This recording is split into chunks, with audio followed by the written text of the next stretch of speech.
একটুখানি কথামৃত। ঠাকুর ভক্তদের প্রতি বলিতেছেন, গোপীদের ভক্তি প্রেমা ভক্তি, অব্যভিচারিণী ভক্তি, নিষ্ঠা ভক্তি। ব্যভিচারিণী ভক্তি কাকে বলে জানো? জ্ঞান মিশ্রা ভক্তি।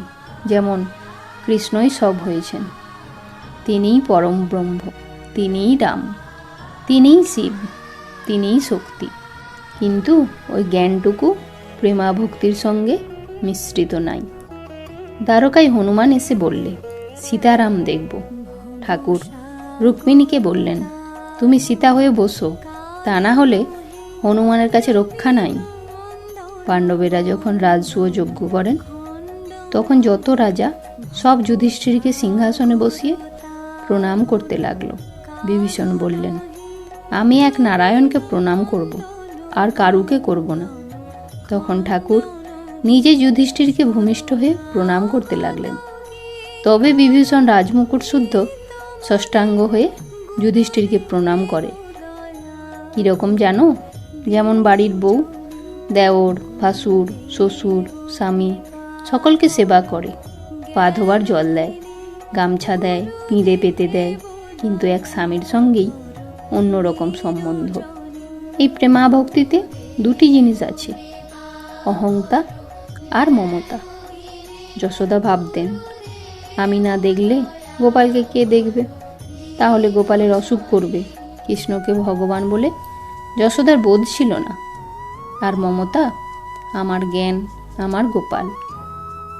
উদ্ধব বললেন, মা, তোমার কৃষ্ণ সাক্ষাৎ ভগবান, তিনি জগৎ চিন্তামণি, তিনি সামান্য নন। যশোদা বললেন, ওরে চিন্তামণি না, ও আমার গোপাল। গোপীদের কি নিষ্ঠা জানো? মথুরায় দাড়িকে অনেক কাকুতি মিনতি করে সভায় ঢুকলো। দাড়ি কৃষ্ণের কাছে তাদের লয়ে গেল, কিন্তু পাগড়ি বাঁধা কৃষ্ণকে দেখে তারা হেঁট মুখ হয়ে রইল। পরস্পর বলতে লাগলো, এ পাগড়ি বাঁধা আবার কে? এর সঙ্গে আলাপ করলে আমরা কি শেষে দ্বিচারিণী হব? আমাদের পিঠ ধরা, মোহন ছুঁড়া পড়া সেই প্রাণবল্লভ কোথায়? দেখছ এদের কি নিষ্ঠা? বৃন্দাবনের ভাবই আলাদা। শুনেছি দ্বারকার কাছে লোকেরা অর্জুনের কৃষ্ণকে পূজা করে, তারা রাধা চায় না। ঈশ্বরে খুব ভালোবাসা না হলে প্রেমা ভক্তি হয় না। আর আমার জ্ঞান। 3 বন্ধু বন দিয়ে যাচ্ছে, বাঘ এসে উপস্থিত। একজন বললে, ভাই আমরা সব মারা গেলুম। একজন বললে, কেন মারা যাব কেন, এসো ঈশ্বরকে ডাকি। আর একজন বললে, না, তাকে আর কষ্ট দিয়ে কি হবে, এসো এই গাছে উঠে পড়ি। যে লোকটি বললে আমরা মারা গেলুম, সে জানে না যে ঈশ্বর রক্ষাকর্তা আছেন।